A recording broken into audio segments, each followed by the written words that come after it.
All right, Chris, March 26th. Happy Friday. Welcome, everybody, to our Profit Strategies podcast. Friday, March 26th, 2021. Almost said 2020. We're at the end of a quarter. We're at the end of, another 90 days has passed us. We're well into 2021. How you doing? How you holding up there? I'm doing great, Tom. Doing great. Got my vaccine a little earlier this week. It slowed me down for a day or maybe a day and a half, but feeling great now, ready to go. Feet on the ground, and the market's starting to look a little better. So maybe days. I was at the doctor's earlier this week, and he was thumbing through some stuff, and he goes, "Hey, you qualify for the shot." I'm like, because I'm over 55 in Florida. I'm like, great, thank you for reminding me how old I am. Mm-hmm. Anyway, yeah. What do you see? So let's talk about the news for the week. So, obviously, Fed meeting. That was a big part of the news. The blockage in the Suez Canal. That's been a big part of the news. What do you see? What's going on? What do you see? Let's hit your first item there, because I think it has a direct connection with crypto, which you're the guy I always ask about crypto. So Janet Yellen comes out at the end of the meetings on Wednesday and basically makes some comments that are, slow your roll on crypto and the government's role and everything. We want to be timely and precise about how we start, because other governments are looking at their own cryptocurrencies. We've seen Bitcoin, for example, pull back a little bit this week. Is that the relationship there? And, you and I always talk about Bitcoin. It's very technically sensitive. Looking like we're making a little comeback here in the last part of the week. What are you seeing with those comments? And the pattern we're seeing, first of all, I do think I'd say spot on, because it's not a direct 100% correlation, but there is a correlation there between the two. Bitcoin has had this pattern, though, of dropping in the middle of the week, making a comeback. And when we see comebacks that happen on Fridays, like we're seeing today, that usually spills over and becomes more volatile during the weekends. Yep. So that I'm excited to see if that pattern continues. But another thing you just mentioned was pullback. Mm-hmm. And so when you look at crypto on a pullback, nearly everything pulled back. Not almost everything, but nearly everything pulled back. And so if I take a look at, say, BTC, you could look at Fibonacci pullbacks. That's something that I like to look at. I like to see Fibonacci charts and see what the pullback looks like on them. Now, a lot of that takes a little finesse to determine how far back you go in the chart, and what are you looking at for lows and highs. With crypto, it's actually easier, because you cannot short cryptocurrencies. You can, but you can't do it in the cryptocurrency world. You have to go out to the futures contracts. You have to go out and look at stock at things like GBTC, Riot Blockchain, SOS, those type of things. But just in the world of crypto, you cannot short it. Right. And so that's good when you're looking at things like Fibonacci, because you're always looking at the start low, end high, and then the pullback for the next buy. Right? Start low, end high, pull back, next buy. That's the rinse and repeat shower strategy. But going all the way back to December, which we were trading between 20 and 25,000 then, and you look at the 61,000 and change number that we saw just about 2 weeks ago, we still haven't hit a 38% retracement. 38% retracement is down around 46,000 to 47,000 Bitcoin. And so that would be the area that would look very interesting as a pullback. Now, if we take the lows in January, we just say this year only. Now we're talking about pullbacks that are going to be closer to 50,000, which we came very close to earlier this week. So 50,000 would be the first area of support, and then we're down around the 47,000 area, right? But we have seen some big pullback. I've seen a couple of dollars come out of my open positions. Okay, but I'm excited that this thing has come back and is looking pretty good as we enter into the Friday afternoon.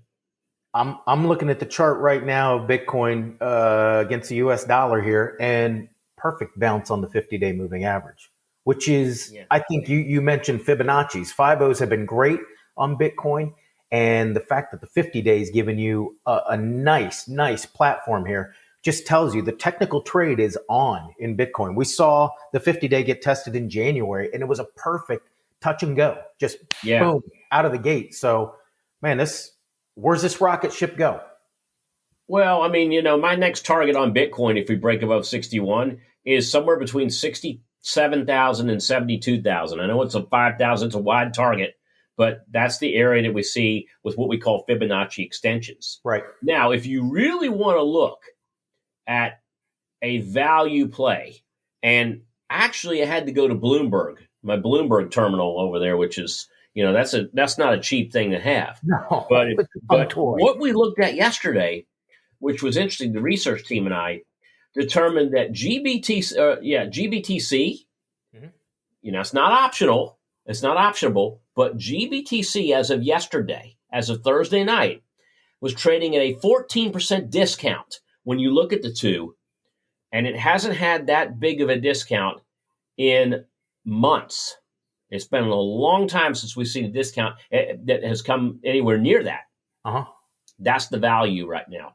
It's not actual Bitcoin. It's the Grayscale Bitcoin Trust. Right. So explain to everybody when you say discount, because if you look at XBI, the biotech sector, that is one of those great things where you can look at the ETF and find those discounts to premium, if you will, from where the basket's trading. And that's this is a little bit different. The way you look at it at a discount, that we look at a discount technically, is we look at where the asset one is in regards to asset two. So if we call Bitcoin asset one and we call GBTC asset two, if GBTC trading, if the trends are all of a sudden GBTC is breaking out above Bitcoin, it's trading at a premium to Bitcoin. If Bitcoin's moving above GBTC, GBTC is trading at a discount. Right now we see Bitcoin GBTC down at the bottom here, but they're widened out so much compared to their correlations, it's now trading at around 14%, or at least it was last night. Right. So it tells me that if you like Bitcoin, GBTC today is the better value play. You ready for my movie reference, my silly movie reference? Let's go. It's a slingshot from Ricky Bobby. Slingshot engaged. It is. Slingshot engaged. Slingshot engaged. Shake and bake. How about going another way? And we don't want to spend too much on crypto, but Riot Blockchain heading into earnings saw a lot of selling here. It did. And, I've already talked about the fact that one is, and the symbol there for those of you that are at home watching this is RIOT. It is optionable. And Riot, it's a 2x to 5x move to Bitcoin, both to the upside and downside. This thing's bounced off of 40 twice. Yep. Now, if Bitcoin does make the run, Riot Blockchain, the area I would see immediately as an area of resistance would be 65. That was what we saw in the last 2 weeks as it was kind of cresting over. Yep. So that's not a bad choice either. But I think that's a short-term play, where GBTC is more of a long-term play if you take a look at the two of them. Right. One more thing on Riot. Options are expensive as they were heading into their earnings announcement. A decent put-sell opportunity? Well, collect that and shake and bake it up? One of the things I have the ability to do, being, Mr. Option Tools, is to be able to look at implied volatility. Yep. Here's the interesting thing. When you go back to February, when this thing was hitting almost 80, we saw IVs trading up around 280 to 290. Today, they're at around 155. So it's come back about 40%. We're 40% off those highs. Mm-hmm. Now, that was just looking at the last 40 days. If we look at the last year, where does it stack up in terms of a year? It's near its lows. So, yes, those options are still expensive, but they're nowhere near as expensive as they were earlier this year. So the sell has been done. Yeah. I think the spread trade makes better sense than going out there and selling puts, and potentially this thing coming back to bite you in the event that you get a 2x or 5x move against you. Right. Love it. Love it. So back to the stock market. Yes. Chris, oil has seen a pop up this week because of the the blockage. All right. Now, I sometimes have blockages in my intestines, and we have to race to get those taken care of. Right. It just comes from poor eating habits. But we could call the Suez Canal a small intestine that that ships go through to circumnavigate the move down around the tip of Africa. Right.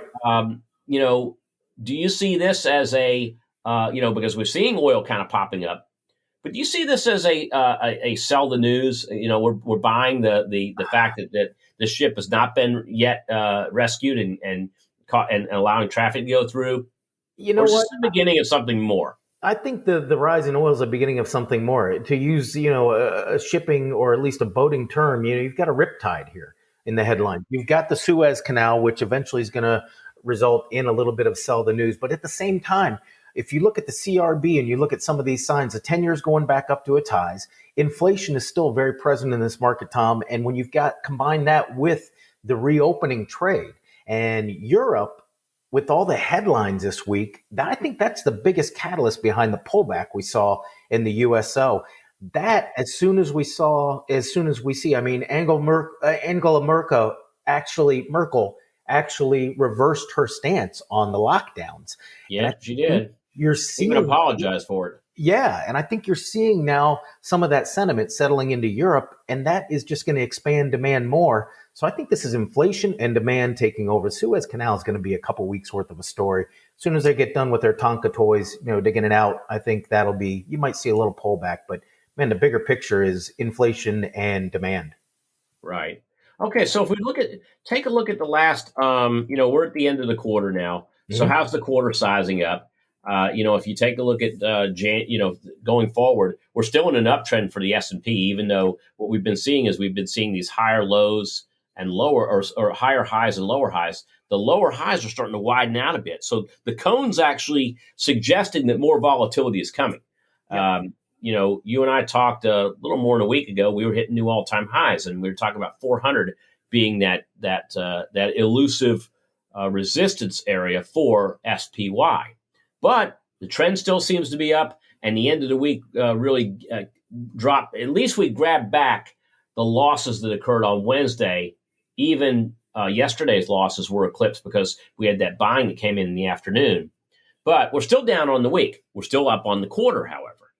Taking a look at bonds are still in that downtrend, and we resumed that downtrend. For the week we ran up, but things fell south yesterday, and then we opened lower today. Could we be going back down and pushing yields higher? That still remains to be seen, but still in a downtrend. Cash is still in an uptrend. So even though the stock market's breathing today, the cash market's still looking pretty strong compared to where it was, say the beginning of the year. It's at its highs for the year for the U.S. dollar. And then, we talked about oil. Oil had a really nice slow burning uptrend, and then it was just all of a sudden in the last week and a half, it's been all over the place. 8% drops, 5% rises, another 6% drop, 5% rise, 5% drop, and again, and then here we are again today. So oil is definitely trying to find its bottom. It looks like we did hit a fib retracement level, not once but twice this week, down just below 40. So 40 looks like a really good area of support for USO. Yep. Right. I agree. What do you think about FANG stocks? You know what? I think they've lost their bite, all pun intended on that. You're seeing consolidations in large cap tech, not breakouts. Whenever you see something like Amazon posted some strong days here, you're seeing selling right into the face of that. And at the same time, you've got a technical picture that is muddied with the 50-day moving averages shifting into bearish territory or bearish trends. The 20 days are already there, and the 200 days are coming into play. The one that stands out is Facebook for me. Facebook making that move up to 300 gets stopped immediately, pulls back, and it's the only one that I look at. And you saw a silver cross last week in Facebook as the stock was breaking through 280. Comes up and tests 300. Now it's back down to 280 again. Man, this Facebook looks like it is a formidable force in the FANG, but everything else, I'm kind of. It looks like if you take a look at the quarter, Facebook's up a little on the quarter, but I mean, it looks like maybe that and Google are the only ones that are strong this year. I mean, take a look at Apple. It is down near the lows for the quarter. Yep. If you take a look, you go back to say we started out the year around 135. All right, we popped to 143, but that was an earnings pop, and then right after that, we have not seen the highs since the day they reported earnings. In fact, we're very close to the lows for the year as we round into the weekend. Amazon, same situation. I mean, they almost look like the exact same chart right on top of each other. Amazon's highs day after earnings, 3,400 and change. Amazon's lows in the quarter were down around 2,950. We're trading right now just above 3,000. So we're closer to the lows than we are the highs. Netflix, same situation. We started out the year around 540, got as high as just under 600, and now we're trading down near those lows that are below 500. Right now we're trading just at or above 500. And again, I mentioned this before, but Google is one of the stronger suits, but Google hasn't made an up move. Nope. You got to go back to February. I mean, we lost the entire month of February. The back half of February, entire month of March. It's done nothing. It's been a consolidating trader's dream. Yeah. Right? You know what? I look at the chart of Amazon and I see 2,500. Yeah, I do too. 2,500. And how about and then the biggest one, which is really not FANG, but we've kind of added it, is Tesla. And Tesla's just had such fanfare. It's had such a cult following. Kathy Wood jumped into this thing with ARK Investor, and I just got a feeling that ARK Investor is going to be, those additional add-ons were higher than the stock is now. Mm-hmm. Stock's trading now, back down around 600. And its low for the quarter and for the year is in the 560s, 563. 550 or so, yeah. Yeah. So, you take a look at that one, and it's not looking so hot either. So there's been this rotation, and, we've been talking about this back into, out of technology and back into cyclicals, out of the social media stocks and back into dirty stocks, if you want to call them that, but value. It's been out of tech and into value, and it seems to be the case. We see a lot of money managers over this month that have been doing, this quarter, that have been doing the same thing. They've been pulling their clients out of a lot of tech and getting them into a lot of value. Yeah, you know what? 2 items on that. Magic name you mentioned, Kathy Wood. Great interview. I forget who it was with earlier this week, but she talked about the retail investor and how they really are changing the face of investing in technology and getting away from the large cap names. I thought that was, and she sees that as a trend that is going to only grow stronger. And she's a very dynamic person to listen to, but I think everybody's done hearing about Tesla. And what she's talking about is the small cap market, and in some cases, the OTC market, and how this really is a vibrant market right now. I think that speaks volumes for where we're going in terms of speculation driving it higher. Right. The second thing from the news I wanted to add is just a question to you.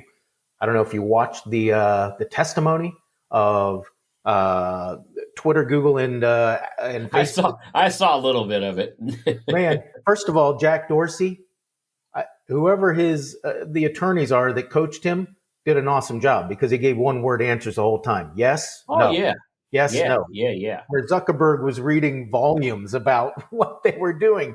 But look at the stocks. Facebook versus Twitter. Twitter's slipping and sliding, and Facebook at least is putting in some strength here. I mean, it says, Twitter does not have the monetary, they just don't have the way to monetize that Facebook does. And I don't believe they ever will. The fact that they're as high as they are, that they've gotten that high, I got a buddy of mine that bought Twitter back in the day for 50, and he's been waiting for years now. And now it's above 50. And instead of what he said earlier was, if it gets back, I'm going to sell. Now it's, if it gets back, oh wow, okay, I'm not going to sell, and he might be back in that negative area before you know it. A little bit sore for that, yeah. I mean, Twitter definitely showing a little bit of rollover. Yeah. So, Chris, as we end our podcast for the week, what is on your buy list for next week? You know what? Good? I think I just put together my watch list for this weekend that's going up on Straight Up Profits. And when I look at it, and here's literally the yellow legal pad from today, I'm sure you've got something that's similar where it's just the scribings here. I do. I got Yeah. mine too. There you go. I mean, this is marked up with material stocks, reopening stocks. I like the technical or the travel tech trade in the AWAY shares, which is Travelzoo, Uber, TripAdvisor. Those companies that are first touch. The pullback down to 30, I think, is a great opportunity here. But I'm telling you what, Tom, I think this reopening trade has got a lot of momentum now, and it's still maybe third inning out of 9. Mhm. Yeah. So that's where. I think you got to play the long game with that one. Oh yeah. So there's two. I mean, I got a bunch of stuff here, but there's two here that are popping up for me. eBay is one of them, and eBay's popped up because, again, we've got some technical things happening with it. It is become a trend, a trending stock to me. If you take a look at it to the upside, the other thing's happening is there's a lot of volume pouring into eBay.